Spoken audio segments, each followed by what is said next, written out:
দেশের পাশাপাশি ভারতেও অহরহ মুক্তি পাচ্ছে বাংলাদেশের সিনেমা। সম্প্রতি পাকিস্তানেও তৈরি হয়েছে বাংলাদেশের সিনেমার বাজার।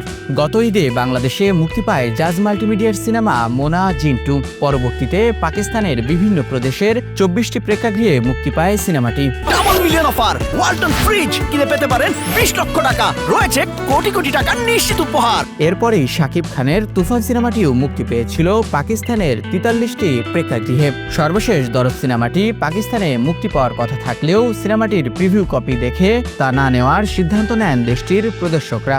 এদিকে প্যান ইন্ডিয়া সিনেমা হওয়া সত্ত্বেও খোদ ভারতেই মুক্তি পায়নি দরদ। শাকিব খানের প্রথম প্যান ইন্ডিয়ান সিনেমা দরদ, যা বাংলাদেশের ৮৪টি প্রেক্ষাগৃহে মুক্তি পায়।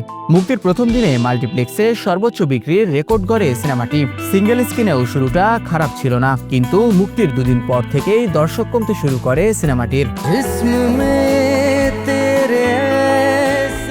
দরদ সিনেমায় দুলু মিয়া চরিত্রে অভিনয় করেছেন শাকিব খান। ফাতিমা চরিত্রে তার নায়িকা বলিউড অভিনেত্রী সোনাল চৌহান। বাংলাদেশ ও ভারতের যৌথ প্রযোজনায় সিনেমাটি পরিচালনা করেছেন অনন্য মামুন। রোমান্টিক ও সাইকো থ্রিলার ঘরানার এই সিনেমার কাহিনী ও চিত্রনাট্য লিখেছেন মামুন নিজেই। শাকিব খান ও সোনাল চৌহান ছাড়াও দরদে অভিনয় করেছেন পায়েল সরকার, রাহুল দেব, অলোক জৈন, রাজেশ শর্মা, সাফা মারোয়া, ইমতুর আতিশ, তানভীর তারেক, জাকির হোসেন, ফারহান খান রিও, বিশ্বজিৎ চক্রবর্তী সহ আরো অনেকে। বিনোদন ডেস্ক, রাইজিং বিডি।